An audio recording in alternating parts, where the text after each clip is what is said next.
तुमचं तुमचं तुमचं तुमचं आणि तुमच्या सगळ्यांचं माझ्या चॅनलवर स्वागत आहे. तर मी योगेश नाईक, एक कॉमन मॅन जो की रोज एक नवीन स्वप्न बघतो आणि ते पूर्ण करण्याचा प्रयत्न करत असतो. तर प्रत्येकाची अशी एक स्टोरी असते की त्याच्या मागे प्रत्येकाचा एक एम असतो. तशीच एक माझी स्टोरी आहे जी की मी माझ्या व्ह्यूअर्सशी जुळून घेण्याचा प्रयत्न करत आहे. तर सकाळ सकाळी कोणालाच उठायला आवडत नाही, पण रात्री जे आपण स्वप्न बघितले ते जर पूर्ण करायचे असतील तर सकाळ सकाळी लवकर उठायलाच लागेल. हा मेरी जान, काय बोलताय, खरं आहे का नाही? तर पहिले आपण आपल्या दिवसाची सुरुवात करूया बॉडी वेट एक्सरसाइजने, आणि मग त्याच्यानंतर थोडं कॉफी घेऊया, ज्याने की माइंड पण सेट होऊन जाईल.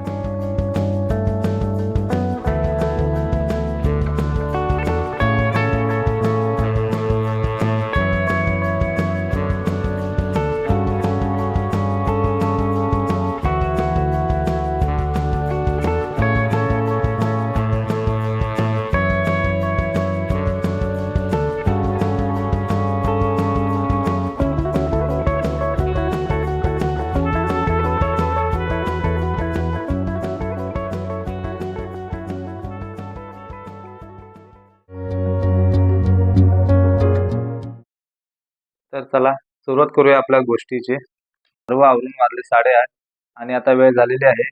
तर जगाशी वेगळं करणाऱ्या अशा या शांत घराच्या भिंती सोडून बाहेर धावपळीच्या जगात जाण्याची, म्हणजेच 9 ते 5 जॉबला जाण्याची.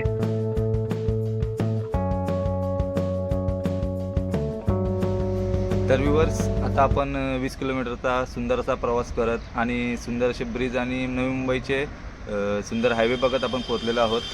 तर कंपनीमध्ये आपल्याला शूटिंगची परमिशन नाही आहे, तरी आपण थोडे थोडे शॉर्ट्स घेऊया. तर चला बघूया पुढे.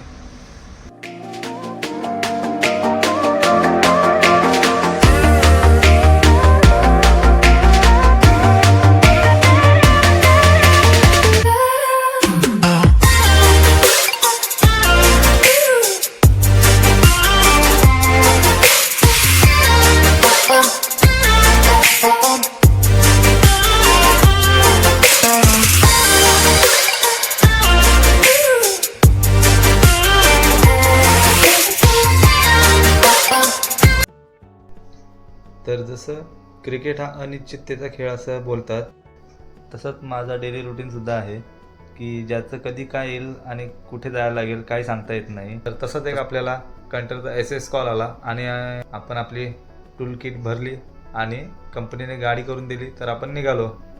तर गुगल मॅप बघून तुम्हाला समजलं असेल डेस्टिनेशन काय आहे ते आम्हाला पण माहीत नाही. फक्त लोकेशनचं नाव घेऊन आम्ही निघालो. तर लोकेशन आहे तुर्भे MIDC. तिथे एक कोल्ड स्टोरेज आहे, तिथे आपल्याला जायचं आहे. तर आम्ही रूट सिलेक्ट केला आणि गावनफाटा मार्गे उल्वे, CBD, मग जुईनगर आणि last stop Turbhe MIDC. Panvel ते तुर्भे MIDC शोधत आम्ही पोहोचलो आणि इथे पोहोचायला आम्हाला लागले 40 मिनिट. आणि माझ्यासमोर आहेत ते महाराज की ज्यांच्यामुळे आपल्याला इथे यावं लागलं. तर बघूया यांना काय आणि कसली कमी पडली आहे. त्याआधी तुमचा जास्त वेळ न घेता इन शॉर्टमध्ये याबद्दल तुम्हाला सांगतो. तर असे कोल्ड स्टोरेज पूर्ण भारतामध्ये आहेत की जिथे शेतीमधून फळभाज्या एक्स्ट्रा कटिंग आणि क्लिनिंग आणि पॅकेजिंग होऊन येतात आणि मग ते इथे रेफ्रिजरेट करून अशा या रिफर कंटेनरमध्ये लोड करून बाहेर देशात एक्सपोर्ट करतात. तर आपलं इथलं काम झालेलं आहे आणि कंटेनर ओके झालेलं आहे. आपण आता ओलाची वाट बघतो आहे. ओला बुक झालेली आहे. ती ओला येईल आता 5 मिनटामध्ये. मग इथून आपण आपल्या कंपनीमध्ये जाऊ. तर OTP देऊन आपला प्रवास परत चालू झाला आहे कंपनीच्या दिशेने. तर येताना रूट आम्ही जुईनगरवरून CBD वरून खारघर आणि तिथून कळंबोली आणि मग पनवेल असा केला होता. आमच्या नवी मुंबईमध्ये ट्रॅफिक नसल्यामुळे प्रवासाचा आनंद घेत आम्ही कंपनीमध्ये पोहोचलो. जेवणाची वेळ एकदा निघून गेली की मग भूक लागत नाही. तुमच्यासोबत पण असं कधी झालं आहे का? जर असं होत असेल तर तुम्ही आणि मी नॉर्मल आहोत. तर आपली गोष्ट ऐकत आपला नानू एकदम गाढ झोपलेला आहे.